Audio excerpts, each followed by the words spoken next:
I'm Marissa Bohan. And I'm Savannah King. Yeah, and we are broadcasting live from the Highlands News Studio in Fort Thomas, Kentucky. And we are so excited to be doing our first news show for you today and to be wishing Natalie Shearman a happy 18th. Yeah, we really are. And in fact, why don't we start off with an introduction to some of our new staff members? Jessica, what do you got for us? Every year, Highlands welcomes new staff members. This year, it's 2 new teachers and a new athletic director. We caught up with them to learn more. I'm Mr. Borgman.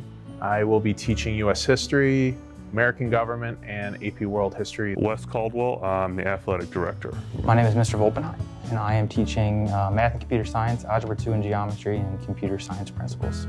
Before here, I was the assistant athletic director at my alma mater, Lexington Catholic High School. I taught high school in Brookfield, Wisconsin before coming here, and I started my career teaching in different parts of Illinois, on the west side of Chicago, and then also in a nice district called Highlands before, and I taught middle school at that time. I've only had one job before. When I graduated from Xavier, I got a job at Lloyd Memorial High School in Erlanger.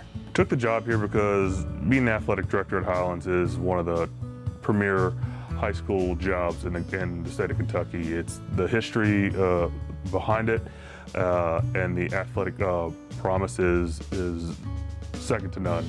One of the things that I thought was a really awesome aspect of teaching at Highlands was the sense of community. It's such a tradition-rich community, and that's something I really enjoy, is being a part of a community. I didn't know a ton about it, but when I interviewed and I met Mr. Bertasso and the rest of the math department, it just seemed like a place where I kind of agree with the way things are done here. I think it's the kind of place that could make me better as a teacher.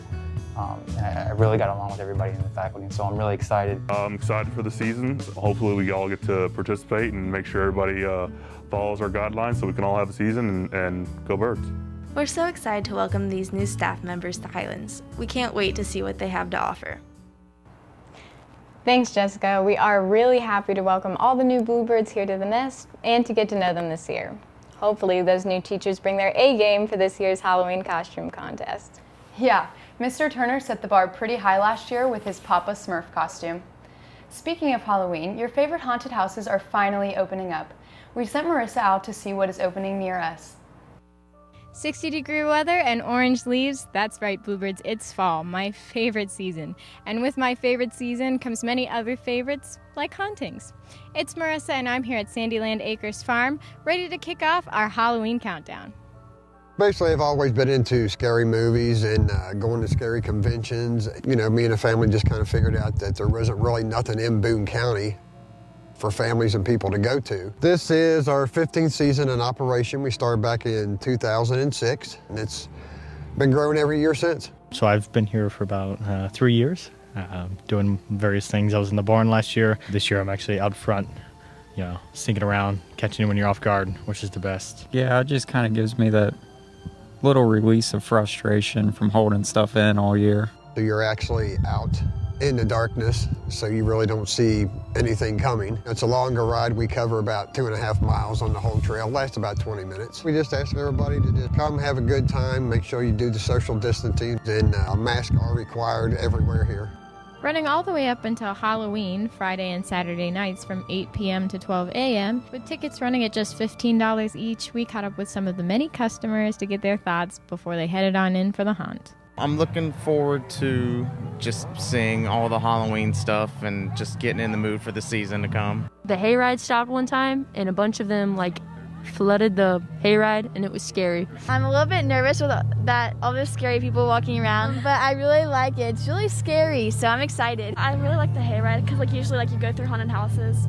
This Halloween haunt is definitely one to add to your calendars. Make sure to grab all of your friends and head on out for the ride of your lifetime. Hope to see you here, Bluebirds, and can't wait to show you the next attraction. Seems very scary. I'll make sure to check it out. Yeah, it was a great time and definitely a good scare.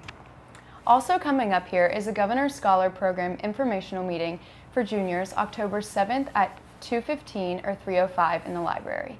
Yeah, and don't forget that the Green Club is meeting this Sunday for a campus cleanup 1 to 3.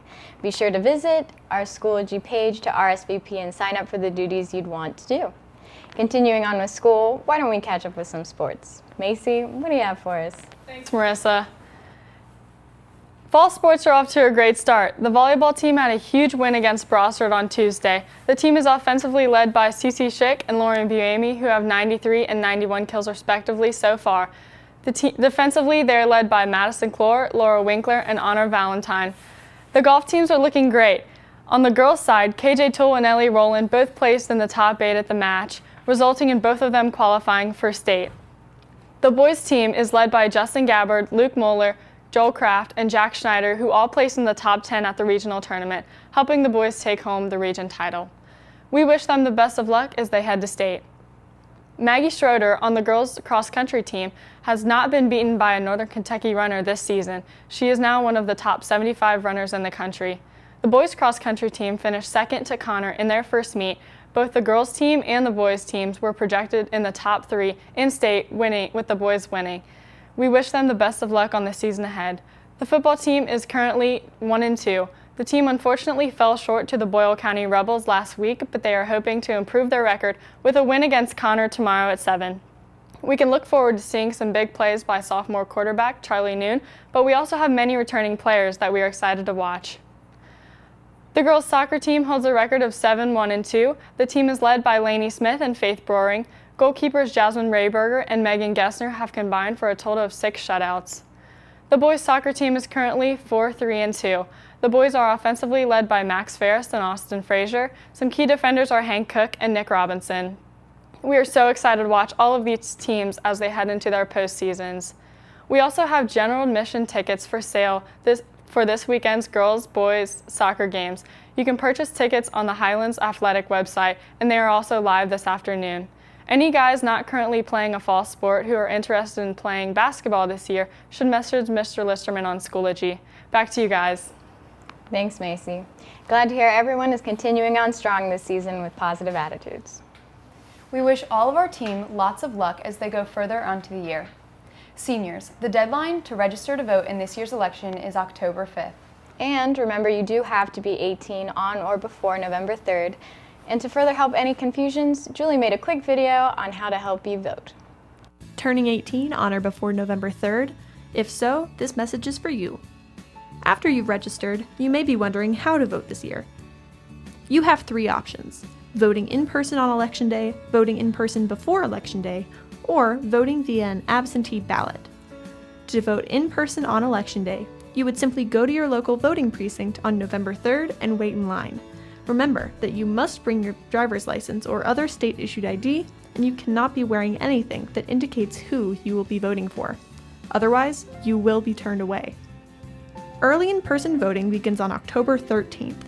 To vote early in person as a resident of Campbell County, you would go to the Campbell County Administration Building, located at 1098 Monmouth Street in Newport, Kentucky. Early voting will be open for walk-ins Monday through Friday, from 8:30 a.m. to 4:30 p.m., and Saturdays from 9 a.m. to 1 p.m. The same rules apply for early in-person voting. This year, all Kentuckians have the option to vote absentee. To do so, visit govoteky.com and click on Absentee Ballot Request. Record your absentee excuse as COVID-19 concerns. While you're waiting for your ballot to arrive in the mail, revisit govoteky.com in order to check the status of your ballot. Your ballot will be highlighted in the places you need to sign. Make sure you have signed all appropriate documents before sealing and sending. Keep the perforated flap on the inner envelope of your ballot intact. After completing your ballot, seal the inner envelope completely before placing it in the outer envelope. Ensure both the inner and outer envelopes are sealed before you send. The deadline to request an absentee ballot is October 9th by 11:59 p.m. You can either mail your ballot back or drop it off in a drop box, also located at 1098 Monmouth Street in Newport. Make sure you are registered to vote by October 5th and ask your government teacher if you have any more questions.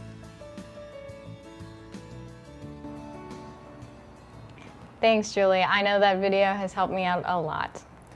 We hope all of you seniors go out and vote. The election is in your hands. For sure. And now that Julie has helped us grow our knowledge in voting, let's see what knowledge Fisher has to offer us today. Fisher, give us something good. Hello and welcome to another episode of Fisher's Fun Facts on Friday.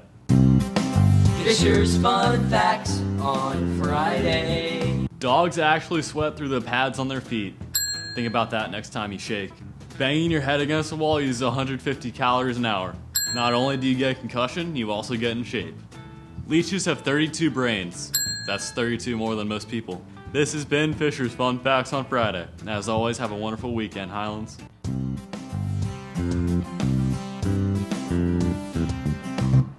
Great job, Fish. Always happy to have you ending us on a good note. Monday's lunch will be chicken nuggets or mini corn dogs with carrot sticks, pineapple tidbits, and potato chips. Also coming up next week, there will be a drama club meeting next Tuesday after school in the Performing Arts Center. We will be discussing Cappies and the middle school show. We hope to see you there. And don't forget detention is today with Mr. Likens in room 111. There are also extra yearbooks for sale if you would like to message the HHS Journalism on Instagram or email Lexi Crawford. And that looks like that's going to be all for us today, Highlands. We thank you all so much for tuning in and showing your support. I'm Marissa Bohan. And I'm Savannah King. For this edition of the Highlander News Show. Have yourselves a great weekend, and we're wishing all of our support to our football players tomorrow night. Thank you so much, Bluebirds.